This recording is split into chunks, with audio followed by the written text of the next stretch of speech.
So the next non-tectonic structure we're going to look at is graded beds and then also cross beds. These are patterns within the bedding that help us with interpretation. Graded beds display a progressive fining of the clasts or grains from the bottom to the top, called fining upwards. There are also fining downwards beds in very special situations, but mostly that happens when the beds have been overturned. So they started out as graded beds fining upwards. That's the natural way that the sediments settle out. You think about throwing some rocks and some sand and some clay, not a chunk of clay, but like clay dust, into a lake. The rocks sink immediately. The sand sinks a few seconds later. The clay dust becomes mud and very slowly settles out. So at the bottom of the lake, there's some pebbles and then some sand and then some clay. That's fining upwards. This can happen naturally without a person throwing dirt into a pond when we have sediment that moves down a slope underwater. This can happen when there's just a slope and something disturbs it and a bunch of soggy dirt slides down the slope. It could be a storm or an earthquake or a fish or a buffalo walking along the shore. Lots of different things can trigger different amounts of sediment sliding down a slope. Typically, on a large scale at least, this will end up being confined to a submarine channel or canyon. And just like when you throw the handful of stuff in the pond, no matter how big or small this flow of sediment is, the large stuff settles out first, and then the medium, and then the small, and then the tiny, and so forth. When we see it now as rock, we call it turbidites. A turbidite is a rock made from a turbidity flow, so that all that sediment flowing down the hill underwater is a turbidity flow. You can see here another example of turbidites. And so you're like, okay, yay, it's layered rock. What am I really looking at? This is what you're looking at. It's called a BOUMA sequence. And in the BOUMA sequence, we have the larger grains, whether it's sand or gravel, down at the bottom, and then slowly getting finer and finer.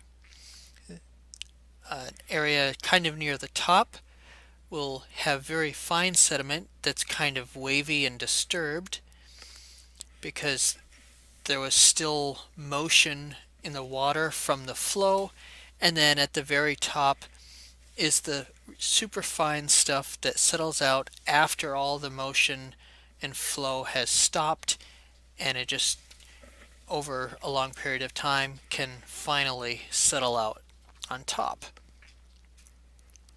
And that's this very last layer here is the finest stuff that can take sometimes weeks and months to settle out. And then right above that is another bottom of a BOUMA sequence because another mudslide happened. So here's what those layers look like if we look at the real thing. Down here we've got our A, B, C, D, maybe a little bit of E, and then the final E sequence. So this is grading upward, and you can even see we've got that wavy part in the fine sediment right there. And this repeats. This sequence just happened to be really thick. A lot of mud slid down the hill that time. In these other ones, sometimes they're much thinner, sometimes they're intermediate thicknesses. All depends on the size of the mudslides. And this is a whole series of them, just like the other. You can see chunky parts and fine parts alternating as it goes up because of slump after slump, mudslide after mudslide occurring.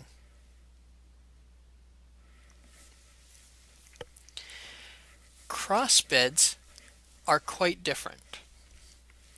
Crossbeds are surfaces within a bed that are oblique to the bounding surfaces. They're at some angle to those bounding surfaces.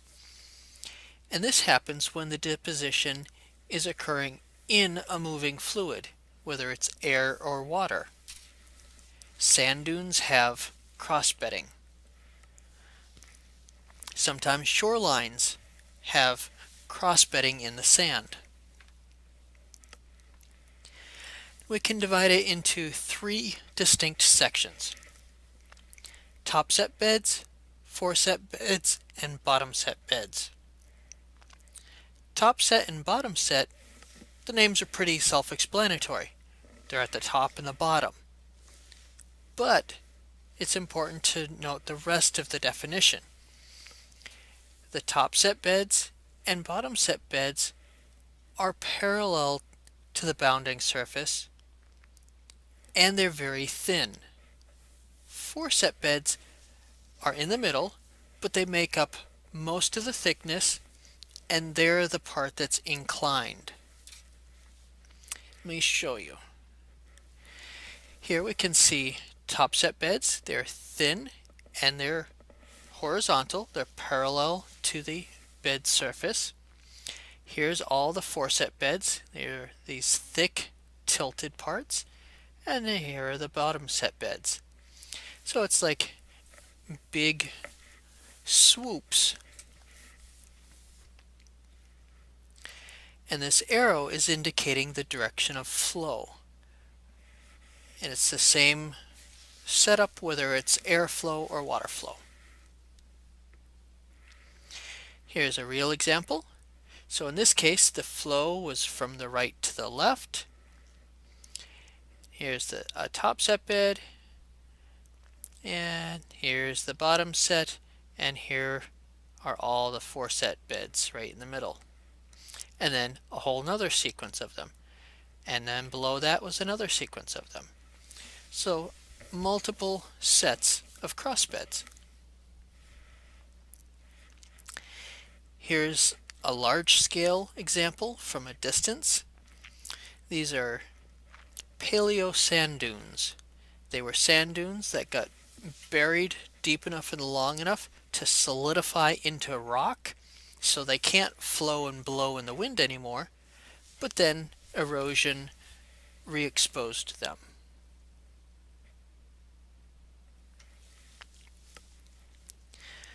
Surface markings are another type of structure, usually quite small scale, and these are patterns on the surface of unlithified sediment that later becomes lithified.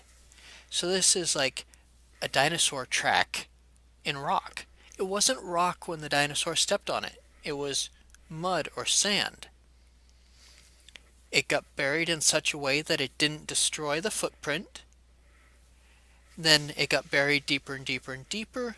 Lots of heat and pressure. That mud or sand turned into sandstone or shale or mudstone. Then eventually it was exposed and discovered and stuck in a museum for you to look at. Table 2.3 on page 18 has a list of the most common surface markings. Again, if you take a sedimentology and stratigraphy class, you'll cover all of that in lots of depth. Some examples are mud cracks and ripple marks, worm burrows, animal tracks. Some of these are very useful to a geologist, not just because it's cool to find a dinosaur footprint, for example, but we can use them to determine facing. Is that rock still right side up or has it been turned upside down? Dinosaurs, for example, walk on the ground, so their footprint is an indentation downward. If you find the fossil and it's an indentation sideways or upwards, you know that rock has been tilted or flipped over. Dinosaurs do not walk on ceilings.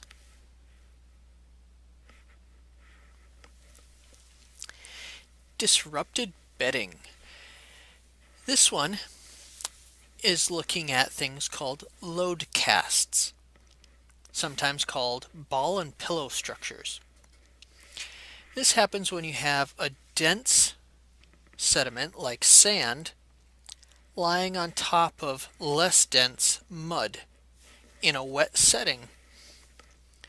This allows blobs of the sand to sink into the underlaying mud.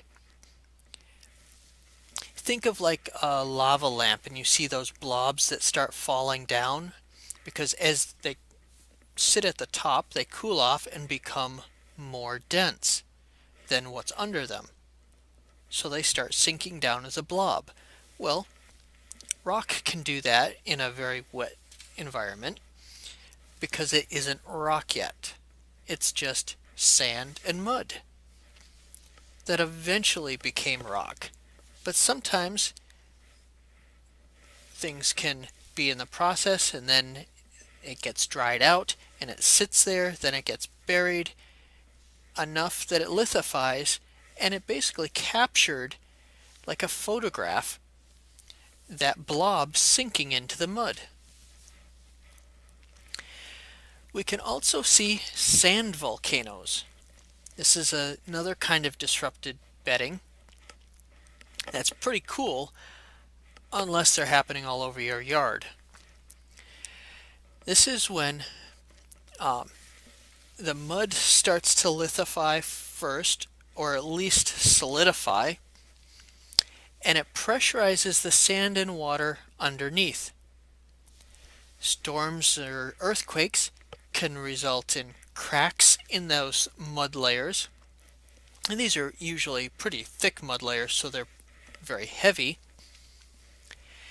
And so that wet, now pressurized sand that's underneath can jet up through a crack and erupt out on the surface. It's like if you have some Play-Doh and you place your hand on it and you push down really hard, some of it will squirt up between your fingers. This can happen with the dried mud laying on top of the wet sand. Here's an example of a load cast. This sandstone up here was sinking down into the less dense sandy mud that was below it. Things dried out mid-blob, and eventually it got solidified into rock. Here's an example of a sand volcano. There's a ruler sitting on it for scale. So this is quite a few feet across. Some of them are smaller, some of them are decent size like this. And you can see it looks a lot like a shield volcano. Here's one split in half so you can see a cross section. There's a pencil for scale and a backpack, so this is a bit smaller than the previous one. But you can see it was shooting up in the center here and then spilling out to the sides. So even in the cross section, the layering that you can see is pretty similar to that of a volcano. But this happens much, much quicker and on a far smaller scale. And it only happens because that wet sand is pressurized underneath a thick layer of dried mud.